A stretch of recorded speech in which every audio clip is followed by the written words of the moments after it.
आज हम पढ़ेंगे जो कोर्ट्स होती हैं जुडिशियल मजिस्ट्रेट की सब डिवीज़न में, उसके ऑफिसर्स कैसे अपॉइंट करते हैं, कौन उनको अपॉइंट करता है, कौन कौन से वहाँ ऑफिसर्स होते हैं। Section 9 courts of judicial magistrates. ये कहता है सब सेक्शन 1 क्या कहता है in every district there shall be establish as many court of judicial magistrate of first class and of the second class and at such place as the state government may after consultation with the high court by notification specify।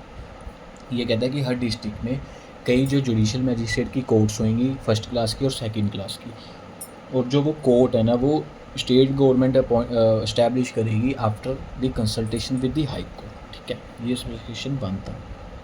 आगे इसकी provision आ गई, कहता है provided at the state government may after consultation with the high court establish for any local area one or more special court of the judicial magistrate of the first class or second class. वो कहता कि अगर जो उनको लगता है कि किसी एरिया के लिए कुछ स्पेशल केसेस अगर उन्होंने एंटरटेन करने हैं तो जो हाई कोर्ट है, जो स्टेट गवर्नमेंट है ना, हाई कोर्ट से कंसल्ट करेगी और किसी पर्टिकुलर एरिया के लिए कोई स्पेशल कोर्ट अपॉइंट कर देगी, बना देगी। उसमें जो ऑफिसर्स होंगे वो JMIC judicial magistrate of first class के होंगे या सेकंड क्लास के होंगे।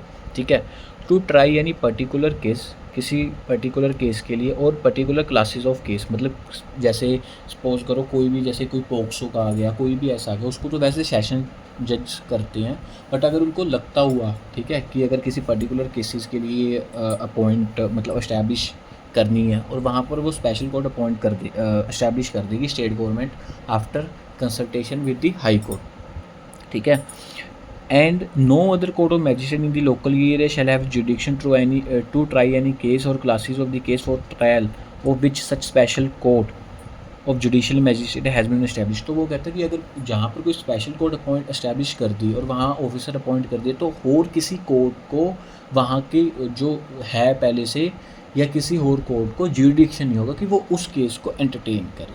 ठीक है, अगर किसी कोर्ट को पर्टिकुलर पर्पस के लिए इस्टेब्लिश किया। ये थी हमारी प्रोविज़न।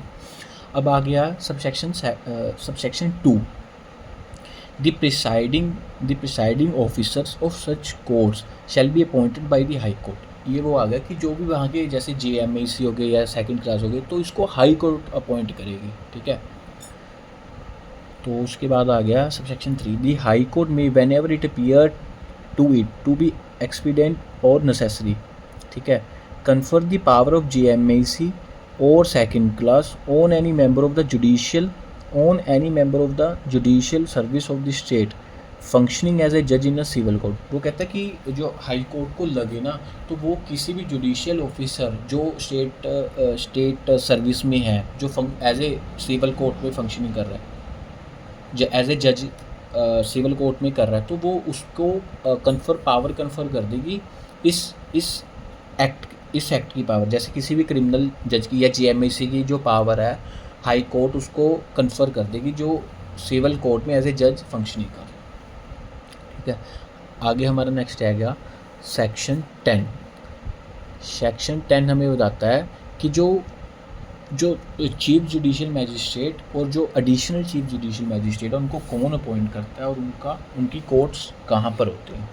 कहता है in every subsection 1 in every district the high court shall, मतलब करेगी the high court shall appoint a judicial magistrate of first class to be the chief judicial magistrate. जो हमने सेक्शन 9 में जुडिशियल मैजिस्ट्रेट पढ़े हैं ना, वो कहता है सेक्शन 10 ये कहता है कि वहाँ पर ना जो हाई कोर्ट होएगी वो करेगी जो जीएमआईसी होंगे उनको एज ए सीजीएम अपॉइंट करेगी। ठीक है, सब section 2 the high court may appoint any judicial magistrate of the first class to be an additional chief judicial magistrate and such magistrate shall have all or any of the power of the CJM under this संहिता or under any other law for the time being force as a high court made direct. वो कहता है कि जैसे हमने पढ़े थे ना जैसे हमने वहाँ लास्ट सेक्शन में किया था कि जो एडिशनल सेशन जज भी होंगे वो हाई कोर्ट अपॉइंट करेगी, तो यहाँ पर कहते हैं कि हाई कोर्ट ना सीजीएम तो करेगी और जो जीएमआईसी है उनको एज ए एडिशनल सीजीएम भी अपॉइंट कर सकती है, हाई कोर्ट करेगी।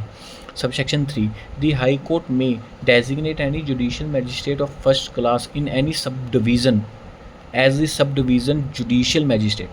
सब सेक्शन 3 ये कह रहा है कि भाई किसी जो हाई कोर्ट है ना, वो किसी भी जुडिशियल मैजिस्ट्रेट को अपॉइंट कर देगी as a sub division SDGM, sub division judicial magistrate, and relieve him of the responsibility specify in this section as the occasion require. मतलब ये है कि अगर किसी तहसील में सब डिवीज़न में जुडिशियल मैजिस्ट्रेट है तो हाई कोर्ट ना उनमें से एक जुडिशियल मैजिस्ट्रेट को as a sub division judicial magistrate appoint कर देगी, और उसको ऐसी कुछ रिस्पॉन्सिबिलिटी होगी जो सब डिवीज़न जुडिशियल मैजिस्ट्रेट है वो आगे जो GME से होंगे उनको काम आगे डिस्ट्रीब्यूट करेगा। ठीक है, मतलब वो सबसे सीनियर होता है उस सेशन डिवीज़न में।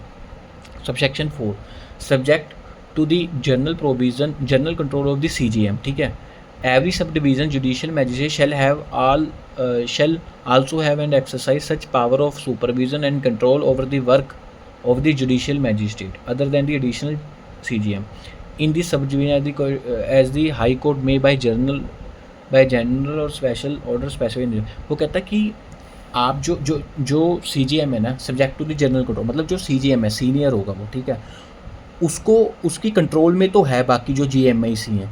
कहता है every subdivision judicial magistrate shall also have and access such power of supervision and control over the work of judicial magistrate. मतलब सपोज करो जैसे कोई जो अपनी SDGM होते हैं, सब डिवीज़न जुडिशियल मैजिस्ट्रेट, उसकी रिस्पॉन्सिबिलिटी है वो सुपरविज़न करे काम की जुडिशियल मैजिस्ट्रेट की। वो कहता है कि उसकी रिस्पॉन्सिबिलिटी तो है, और लेकिन जो subject to control of CGM होगा, मतलब उनको कंट्रोल जो करेगा CGM करेगा, लेकिन जो GMIC होंगे वो सुपरविज़न किसकी सुपरविज़न के नीचे होंगे, सब डिवीज़न SDGM की, sub division judicial magistrate, additional जो CGM है उसको छोड़ के।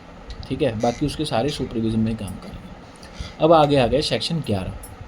सेक्शन 11 हमें बताता है स्पेशल जुडिशियल मैजिस्ट्रेट, मतलब कुछ स्पेशल जुडिशियल मैजिस्ट्रेट भी जो हाई कोर्ट है उनको अपॉइंट कर सकती है।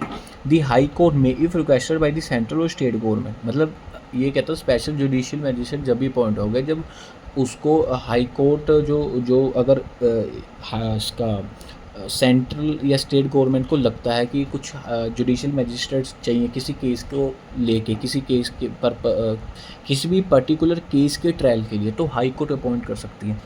कहता the high court may if requested by the central or state government so to do confer upon any person who holds or has held any post under the government all or any of the power conferred or conferable by or under the sanita on a judicial magistrate of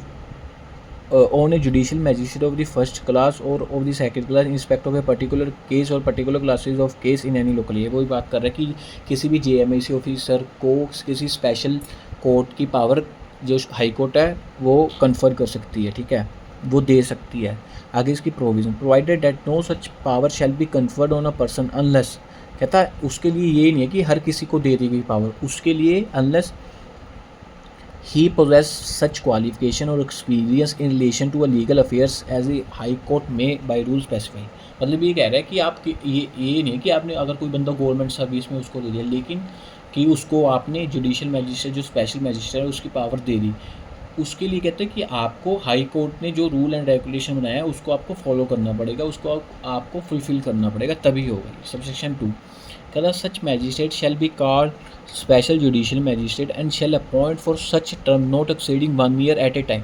मतलब एक अगर वो कहता है कि इसकी आपको आप GMIC हो, आपको पावर दे दी स्पेशल जुडिशियल मैजिस्ट्रेट, वो कहता है एक टाइम में सिर्फ आपको 1 साल के लिए मिलेगी। इंपॉर्टेंट है, एग्ज़ाम में भी आया था कि जो ये पावर है ना ये 1 साल के लिए मिलेगी एक ही टाइम में। एज दी हाई कोर्ट में बाय जनरल और स्पेशल ऑर्डर डायरेक्ट, मतलब 1 साल अगर आपको स्पेशल मैजिस्ट्रेट अपॉइंट कर दिया तो आपको 1 साल के लिए हुआ, उसके बाद आपकी टर्म जो है बढ़ सकती है, वो हाई कोर्ट कर सकती है। ठीक है, ये था हमारा सेक्शन 11।